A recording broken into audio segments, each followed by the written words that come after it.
Hello, everyone. Welcome to Barca News. It is November 20th, 2024, and Barcelona have confirmed the date of return to the Spotify Camp Nou. Also, the club have secured a new signing, and finally, Kvaratskhelia's agent has reopened negotiations with Barcelona. We have a lot to discuss, so let's begin.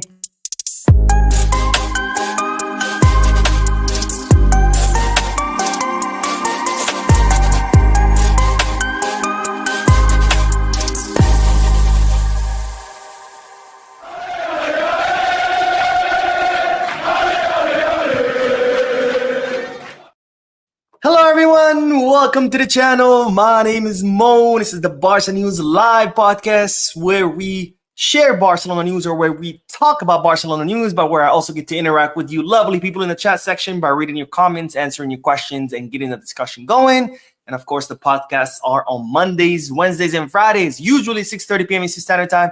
Today, we're starting an hour late because I just finished work. Now, for those of you who'll be watching when the podcast ends, I will be putting timestamps in the description and chapters in the timeline in case you do want to skip through the discussion and get straight to the news. Having said all that, make sure to hit the like button, subscribe to the channel, drop a comment. If you are looking for any Barcelona jerseys or merchandise, make sure to hit the Goal Kids Get Back with Fanatics. If you're looking to place any sports bets, make sure to bet us. All links are in the description. You click on them, you'll be supporting this channel. But you would also be helping yourself because you do get access to some pretty sweet offers and deals. And when the holidays right around the corner, it's a great thing to take advantage of. Anyways, let's start with the news. And as always, the first segment of news has several bits of news combined together. We're starting with that Barcelona have confirmed the return date to the Spotify Camp Nou, and it's going to be until February, which is something that I've said on this channel several times, but now it's been confirmed by the club, and it's been confirmed by several media outlets or all the major media outlets in Barcelona and around Spain. Because even though Barcelona were hoping to return to the Spotify Camp Nou by the end of this year, more specifically the Atletico Madrid match on December 21st or 22nd, Barcelona have decided against that move, and instead they're going to do it in February. Why? Because as you know by now, UEFA prohibits teams changing stadiums halfway through the group stages or the league stage, whatever the hell they're calling it now under the new format. So as such, Barcelona would be obligated to continue playing in Montjuic until the end of the group stages, and that's not going to happen until January 29th. That's the last match of the group stages, which is when Barcelona will play against Atalanta. So if Barcelona are forced to play in Montjuic, the Champions League, that means had they returned to the Spotify Camp Nou, they would have had to play in two stadiums, had to play La Liga matches at the Camp Nou and the Champions League matches at Montjuic. And that, of course, meant a big cost for Barcelona because operating two stadiums, it's expensive. It's not just, oh, I'm going to show up and play there. No, there's other things to take into account, like staff, security, decorations, etc. There's a lot of costs involved in running a stadium, and having to operate two stadiums at the same time would have been too costly. So Barcelona have decided, let's just wait until the Champions League stage group is over. That way they can play both competitions, La Liga and the Champions League, at the Spotify Camp Nou. So therefore, Barcelona will not be returning to our home stadium until February. Now, the second bit of news is, and this is not necessarily Barcelona related, but it does have to do with Barcelona, because guess who has reached out to Xavi Hernandez so he could perhaps become their next coach? Inter Miami. Yes, ladies and gentlemen, Inter Miami have reached out to Xavi Hernandez to see if he could coach their team, because El Tata Martino, which is the former Inter Miami coach, has decided to step down. And as such, Inter Miami are now looking for their next coach. And even though they have talked to several other coaches like Mascherano, they have reached out to Xavi Hernandez to see if the Catalan is interested in coaching a team full of his former teammates, including Messi, Suarez, Busquets, and Jordi Alba. Now, it's not confirmed if it's going to happen or not. He's, of course, in the running for that job. But can you imagine a reunion of Xavi, Suarez, Messi, Busquets, and Jordi Alba?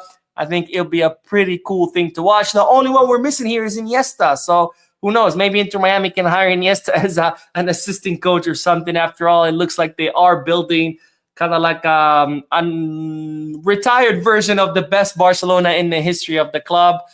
So if this does happen, it'd be pretty cool to see Xavi Hernandez getting reunited with his former teammates, but of course, this time in the capacity of a coach. Now, the last bit of news, also not necessarily related to Barcelona or directly about Barcelona, but it is related because Pep Guardiola has announced that he will be extending his contract with Manchester City.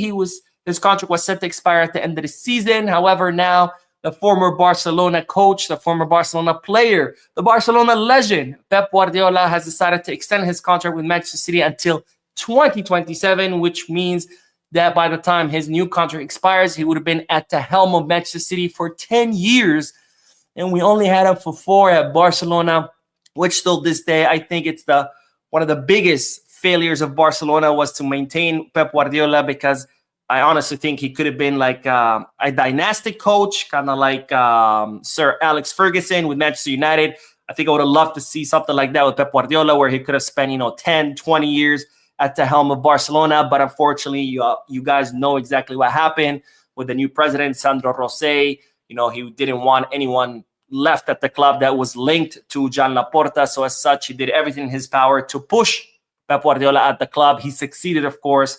Pep Guardiola ended up leaving to Bayern Munich, and now he's staying at Manchester City, where it looks like he's going to be there for 10 years. Can you imagine what would have happened had we kept Pep Guardiola for 10 years? An absolute shame, but we'll also have to see how will this affect Erling Haaland, because there were rumors saying that Erling Haaland, if Pep Guardiola left, he would want to leave too. And now that Pep Guardiola is going to stay, we're going to have to see if Haaland ends up renewing. Most likely that's what's going to happen, which either way, it doesn't really affect us, because even though people keep saying, sign Haaland, I keep saying, we cannot afford Haaland. So chapter closed in that fact. But anyways, that's all the bits of news for the first segment. Let's do the chat section, and then we're going to talk about Barcelona's newest signing, which has been confirmed. So this is not rumors. This is not speculation. We'll talk about it in a little bit. And we do have our first donation. As always, Blaurana Kule, extremely generous with this donation. He says, what's up, my brother from another mother? I hope you're doing well and staying warm. Keep up the great work. Thank you, my friend. I am doing well. I've been incredibly busy with work. Work has been insane. We've been in trials. So I've been working till midnight every day. But I'm doing well. As far as the weather, it's actually been surprisingly warm in New York these past few days. I guess check it up to global warming, but I hope you're doing well, and I don't think you have to worry about keeping warm since you're in Texas, but I know it does get cold eventually, but I imagine the weather right now is pretty good. All right, let's do more comments. Let's see what everyone's saying. Klaus, my man Klaus, who says hello. What's up, my brother? It's good to have you back in the chat section. I haven't seen you in a while. We've definitely missed you, so thank you for joining us, and thank you for your comment. And Kurt Alexander says, good night, Mo. I'm glad that the international break is over and there's no injuries for our players. I'm very glad too. Third international break of this season. And we're only 2-3 months into the season. We had one in September, one in October, one in November. I think that is the highest amount of international breaks that I can remember in the recent, 10, 15 years. It's definitely been a pain in the ass, let's put it that way. And yes, every time there's an international break, I'm always nervous. I never know what's going to happen because international breaks have not been kind to us, but thankfully our players have returned healthy, and I look forward to our next match on Saturday against Celta Vigo, which has never been easy for us in their home stadium at Balaidos. I almost forgot where their stadium is. All right, Tapin says Kvaratskhelia isn't close to Rafael Leao. You guys were yapping Leao would cost 80 million when Kvara would cost No. Leao would not cost 80 million. Leao would cost something north of 100 mil, not to mention his salary. So you're not just talking about transfer fee. You're also talking about his salary, which is much, much higher than Kvaratskhelia. So no, Leao is not 80 million. Leao would cost us probably somewhere around north of 100. They're saying 120. Factor in his salary, way more than that. And one more, but Kurt Alexander says, in my opinion, if Xavi had given La Masia players like what Flick did, I think he would still be at Barca, but Flick had and is doing something extraordinary. I don't think so. The problem wasn't Xavi not giving a chance to La Masia players. He did, he did promote Lamine Yamal, Pau Cubarsí, Hector Fort. I don't think it was a problem with La Masia. It's just Xavi had no just didn't know how to communicate his vision to the players. Like, he obviously had an idea of how to play in his mind because he's been a Barcelona player his whole life. He came up through the academy. He spent his whole career in Barcelona. So he obviously knows how to play the Barcelona DNA through and through. Like, nobody can question that. He played under some of the best coaches in history, including of our history, including, Rijkaard, Pep Guardiola, Tito Villanova, Luis Enrique. So he obviously knows what the Barcelona DNA is, but I don't think he was able to communicate that to the players, because when the players got on the field, it was not Barcelona DNA. It was just a mess. It was just 11 players just playing all randomly, no kind of system of playing, no cohesion, no nothing. It was just 11 players passing the ball around without any purpose. And it wasn't a team problem, as we can see. People, the Xavi apologists used to always say, it's the team, our players suck. Same exact players. Somehow they are playing the Barcelona DNA under Flick, but they weren't doing so under Xavi, which tells me there was a disconnect there between Xavi's vision of how the team should be playing versus how the team actually played. And I think he just didn't know how to communicate that to the players. Anyways, let's do the news, and then we'll continue with the chat section. But let's talk about Barcelona's newest signing, and it's no other than Arona. I hope I said that correctly. Arona Traoré. Now, if you don't know who Traoré is, because I sure didn't, he's a 17-year-old center forward who hails from the Africa Foot Academy. He is Malian. In last season, he played in the second division of the Malian League, where he scored 8 goals and 2 assists.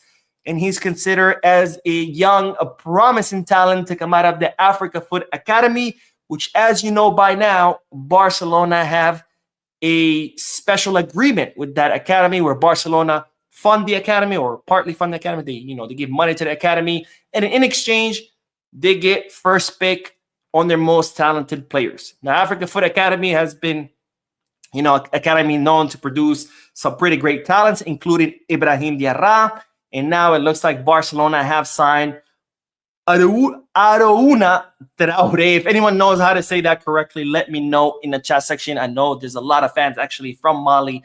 So if you want to let me know how you say that name, please let me know. By the way, this has been confirmed by the Foot Academy social media pages. And this post, this picture you see on your screen, is directly from the academy's pages. So this has been confirmed by them.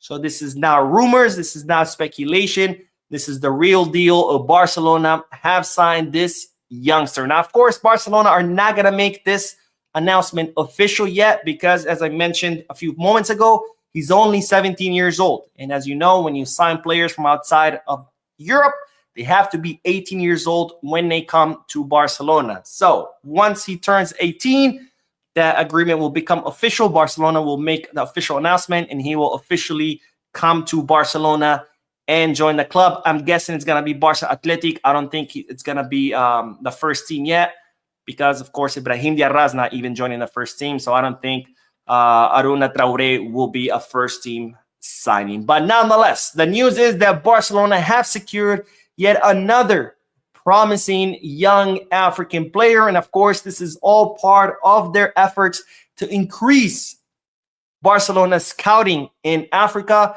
As you know, Barcelona now have scouts all throughout the African continent. They have built an academy or multiple academies in the African continent. They have agreements with multiple academies in the African continent, including the Africa Foot Academy. And so far, that has been one of the best decisions that Barcelona had, because it has yielded lots of fruits, right? David Odro, Abdelaziz Isa, Ibrahim Diarra, who we know Barcelona have signed and who will be joining in January once the winter transfer market opens. And now another gem, Arona Traoré, who Barcelona just signed for 190,000 euros. And not only was this confirmed by the Africa Foot Academy, but also this was a budget item in Barcelona's financial documents. As you might remember, Barcelona released its finances right ahead of that General Assembly, where you could see everything that the Barcelona had spent on. And there was a budget line that said 190,000 owed to the Africa Foot Academy. and nobody could figure out what it was. Like, what are these 190,000 that Barcelona paid Africa Foot Academy? And well, now we know who it was for. It was for Arauna Traore. So this is 100% confirmed. The academy has confirmed it. We know there's that budget line in Barcelona's finances. So this is happening. This is not rumors.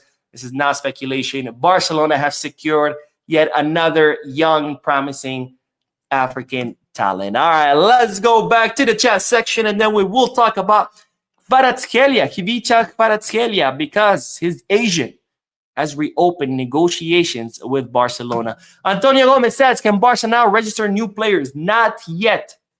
Barcelona still are negative 35 million euros in their financial fair play. So they have to make 35 million euros in order to reach the one-on-one rule and in order to be registered players without any problems. How are Barcelona planning to do this? Through the Barca Vision deal. I made a video about this. Joan Laporta is currently traveling all around the world, meeting with different investors who are interested in investing in Barca Vision, given how well Barcelona are currently doing. And they see that Barcelona are on the rise. So there's a lot of investors who all of a sudden are interested in investing in Barca Vision. Joan Laporta is meeting with all of them in order to secure a new deal. And if a new deal is secured, which Barcelona are pretty confident they will do, then Barcelona will reach the one-on-one rule and they'll be able to register both Pau Victor and Dani Olmo, whose registrations will expire at the end of this year.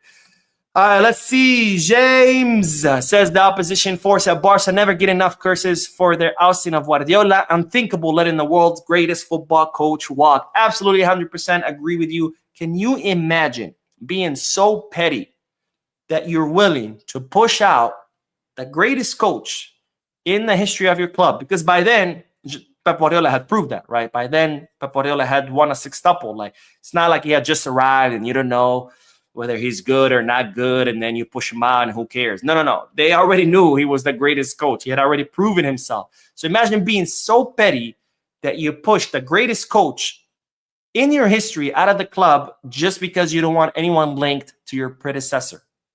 Absolutely shameful, absolutely disgusting, but unfortunately, that's what politics look like these days.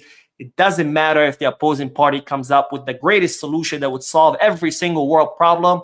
Because it came from the opposition, no, we have to discard it. We can't vote for it. We cannot promote it because, no, it came up from the opposition, even though it solved everything, world hunger, everything. No, it doesn't matter, right? It came from the opposition, so I can't support that because it didn't come from us. Absolutely disgusting. The state of the world right now is just absolutely disgusting, very polarized, and I fear for our future generations. All right, Blarana Colette says it's going to be 40 degrees tomorrow morning when I head to work. Oh, 40 degrees. That's actually not like super cold, but yeah, that's chilly. That's chilly. So make sure you wear a jacket, my friend. Make yourself a hot cocoa or maybe a hot cup of coffee so you can stay warm. And Zach Urban says, hope you're doing great, Mo. Best wishes. Thank you, my friend. Best wishes to you too. And Kara King says, good night, Mo. How's it going? Smash the like button, people. Yes, please. Smash the like button. It's the best way you can support this channel because when you hit the like button, it prompts the YouTube algorithm to recommend the channel and the video to people who've never seen it. So it's the best way you can support it, support the channel. And guess what? It's completely free. And it only takes a second. So if you can support the channel completely free and just with the click of a button, why not do it? And Nima says, why are we arguing about Leao? Do that when we can afford him. Exactly. I mean, there's really no point of talking about Leao. The same way there's no point of talking about Haaland, right? People are like, Haaland this and Haaland that. I'm like, we can't afford him, so it doesn't really matter. You know, I can argue all I want about what's better, Ferrari or Lamborghini. It doesn't matter. I can't afford any, so who cares? Anyways, let's get back to the news because we have to talk about Kvaratskhelia because, ladies and gentlemen, the Georgian's agent has reached out to Barcelona in order to reopen the negotiations between both parties. Now, Kvaratskhelia's contract expires in 2027, and he has been in negotiations with Napoli in order to renew that contract. Now, Kvaratskhelia's salary is incredibly low. He earns between, some are saying 1.2 million, some other sources say 1.5. Either way, whether it's 1.2 or 1.5, That's incredibly low for a player of the stature of Kvaratskhelia. Now, as part of the negotiations, Kvaratskhelia wants a substantial pay increase that reflects his quality, that reflects his contributions to Napoli. However, Napoli are hesitant, or they're only telling him we can only pay you 5 million, and that's all you're getting. Another point of contention in these contract negotiations is that Napoli want a 130 million euro release clause, which is his current release clause, right? His release clause is worth 130. Napoli want to keep it at 130. That's unacceptable for the player because Kvaratskhelia thinks, doesn't want to keep the doors closed to bigger clubs. So he wants a release clause, something around 80 million. It's still high where Napoli could make their money, but not too high where it would deter bigger clubs from signing him. And finally, another point of contention was that Kvaratskhelia's agent was kind of asking for back pay, which, it's a little bit of a long shot, saying that Kvaratskhelia was worth a lot more and he was getting paid very little and therefore he's owed back pay. That was a little bit long shot, but nonetheless, the pay increase and the release clause have been big points of contention in his contract negotiations. And as such, the negotiations have completely stalled. They have frozen. There's a complete impasse, and the two parties, Napoli and Kvaratskhelia, are not going anywhere. And therefore, Napoli have reportedly issued an ultimatum to Kvaratskhelia. You either renew or we're putting you on the market this summer.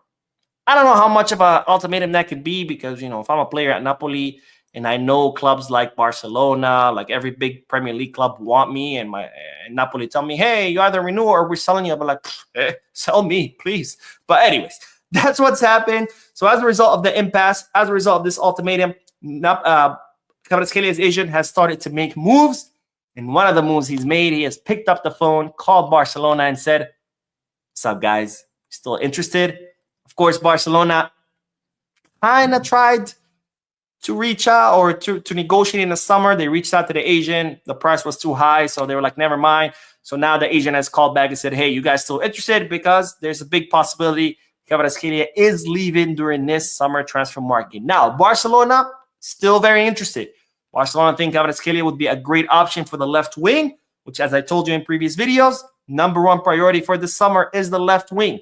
However, despite Barcelona being interested, despite Barcelona wanting to sign a left winger, they're not going to go all out because, of course, they can't.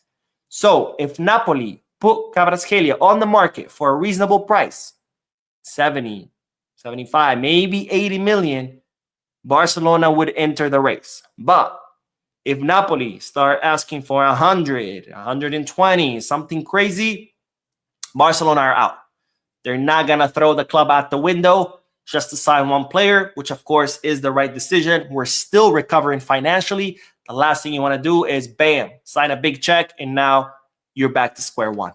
All right, let's get back to the chat section, and then we will end this podcast by talking about Lewandowski and what the club want to do as far as signing, not signing a center forward, what's going to happen with Lewy, etc., etc., etc. All right, Zeus says, if Kvara is around the price of Leao, I prefer Leao. He's not. Let's just make that very clear. Leao is much more expensive. His salary is a lot higher. Milian says, Barca have been really good with the scouting lately. Yes, Barcelona have been very, very active with the scouting, not just in the African continent, but all around the world. I think, Barcelona, under Laporta, they've learned the lesson that you can't go around spending 120, 130, 140 million on players left and right, because eventually that's going to bankrupt your club. You cannot be spending these huge amounts, not just on transfer fees and bonuses, on variables, on salaries. That is not sustainable. Sure, you can make 1-2 big signings, 2 big star signings that, would elevate the level of the squad, that would get you that marketing angle, that would get people in the stadium because they want to see this big star, that would up your sales as far as kits and jerseys and merchandise. Sure, you need that. But that cannot be every signing. We cannot be like PSG. They have unlimited money. They have oil money. We don't. So we have to be careful. And the best way to do that is scouting youngsters and is our academy, because these players cost very, very little.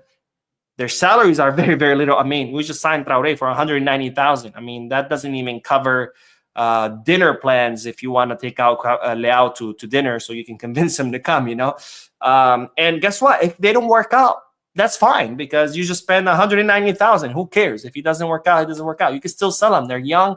You could probably sell him for a profit. So no, not a big problem. And if he works out, you just hit the lottery, right? You just got a big star for nothing, right? Like Lamine, he cost us nothing, and now he's on his way to be the best in the world. Best deal ever.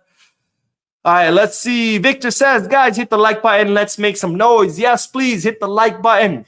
Matthew says, hi, Mo. What's Fermin best position? Right wing, left wing, or in the number 10 position? Fermin is best as an attacking mid, maybe as an interior too, but he's not, but by any chance, he's not a winger whatsoever. He's been played in that position out of necessity, but that's not his position whatsoever. Mad Gamer says, unpopular opinion, Flick is better than Guardiola because Guardiola had much better squad. We could argue that Barca 2011 was the best side ever. I don't think you can compare the two because, one, Guardiola has had a much, much longer career. He's been at the head of Barca, Bayern, Manchester City, where Flick, his career is still pretty short. He only spent a season and a half at Bayern. Now he's only been 2 months at Barcelona, so you can't really compare the two. Pep obviously has won a lot more, but that has to do with the fact that he's been a coach for a lot longer. Where Flick, he hasn't won as much because, again, his career is still pretty short, still early in his career. The two have won sextuples. That, of course, is incredibly impressive. They're only two coaches in history to win a sextuple. So I don't know if you can compare the two. Did Pep have a better squad? I guess. Not that Flick has a bunch of bumps, like a lot of the Xavi apologists used to make it seem like, oh, poor Xavi, he has a bunch of legless players, but he still has a great squad. He has Lamine, he has Lewy, who has found his form back. He has Rafinha, who's been impeccable this season. Casado, Pedri, Olmo, Cubarsí, Iñigo. I mean, he still has a great squad. Maybe not as good as Guardiola's, but it's still a pretty great squad. He's not killing teams with as the coach of Leganés or something. You know what I mean? But anyways, let's get back to the news, and then we'll do more comments. But let's do the last bit of news because we do have to talk about our killer, our box predator, our goal scorer, the Pichichi of La Liga, Robert Lewandowski, because Barcelona are kind of in a tight situation, let's put it that way, as far as what to do. Now, you might say, what you mean, Mom? Don't worry, I'll explain it. On one hand, Barcelona are incredibly, incredibly happy with Robert Lewandowski. They feel like he has found his form under Flick. He has been an unstoppable goal-scoring machine. Also, Joan Laporta, very grateful to Lewandowski because let's not forget, Lewandowski was the star of Bayern Munich. He was scoring goals. He was winning trophies left and right. He could have just stayed there. He could have retired at Bayern. He would have won a lot more trophies than he had since he came to Barcelona. Since he came, he's only won 2. He would have stayed at Bayern. He would have won a lot more. So he could have had a cushy end of his career at Bayern. Legend, winning trophies, killing it in the Champions League, whatever. But instead, he left all that to come to Barcelona during a very dark time of Barcelona, where, again, he had no reason to do that. So Laporta, very grateful to Lewandowski for doing that. Laporta, very happy with Lewandowski's current form. But, of course, on the other hand, Barcelona need to find someone. Because even though Lewandowski's doing amazing, we all get old. And Lewandowski's not getting any younger. He's 36. He will be 37 next season. So we have to find a replacement. Now, so what's the conundrum? Is that Barcelona want to bring someone because they know eventually Lewandowski will retire, but they also don't want to upset Lewandowski, right? Because Barcelona are very happy with his form right now, and they're, again, grateful to him. So, where do we stand? Well, where we stand is that if Barcelona end up bringing someone, that someone's going to have to understand that they're not going to be the starter for next season. They're going to be coming here to be the substitute of Lewandowski, someone to rotate with Lewandowski, someone to learn from Lewandowski, and who better to learn from than the Polish striker, one of the best center forwards of our generation. And then when Lewy is out, that person would become the star or the starting center forward. So if someone comes, they'll have to understand that point. Otherwise, there's going to be a problem. Now, whether whoever we sign is going to want that role or not, we'll have to wait and see. This is why names like Haaland, not only do we cannot afford, would not work out, because Haaland's not going to come to be a substitute. Same with Jokic, right? Not that Barcelona are considering bringing Jokic in the summer, because most likely it's going to be a bidding war that we cannot afford. Maybe Jonathan David agrees to something like that. We don't know. We'll have to wait and see. But that's the news about Lewandowski. You guys let me know what you think. And now let's do the chat section and see what you guys are saying. Let's see. Where did we leave off? This chat always moves on me, and I never know where we left off. Big Shiwes says, hi, Mo. I'm Big Shiwes from Nigeria. It's been a while. I made it on the live, but I'm glad tonight I made it. I'm glad you made it too, my friend. So thank you for making it. And let's see. Arshad says, hi, Mo. Appreciating your efforts. We saw Real Sociedad beating the offside trap with dummy run techniques. How will Flick counter it? What is your expectation? That's a good question. And I think teams have kind of found a way to beat not necessarily the offside trap, but just Flick's system, because we saw it with Red Star of Belgrade, who did it, and it worked for them for the first half. But then in the second half, their system kind of fell apart. And then Real Sociedad did the same thing. But they were able to make it work for 90 minutes, because, of course, Real Sociedad have much better players than Red Star Belgrade. And that system is a 4-1-4-1 formation. When you have four center backs with a defensive midfielder standing in front of them, helping sweep the area, four midfielders that can help with the defense. So you're creating kind of like a sandwich, 4-4-1. Really compact block. And then you have your one center forward who's ready to make those long runs and who's ready with those four midfielders behind him supporting him. Right? And that has seemed to work. How can Barcelona counter that? I'm not sure. But I trust Hansi Flick. I know he's going to figure out a way. And I guess we're just going to have to wait and see. Zach Urban says, Jokic is an interesting choice for us because he can rotate with Lewandowski as a center forward, but can also play at the wings to rest Lamine or Coutinho. Jokic is a beast at the wings too. That is true. But given the heavy interest in Jokic from other big clubs, I don't know if that's something he's going to want to do. I don't know if Jokic is going to want to come to Barcelona and be the sub to Lamine, to Lewy, and to Coutinho. I don't think that's going to happen.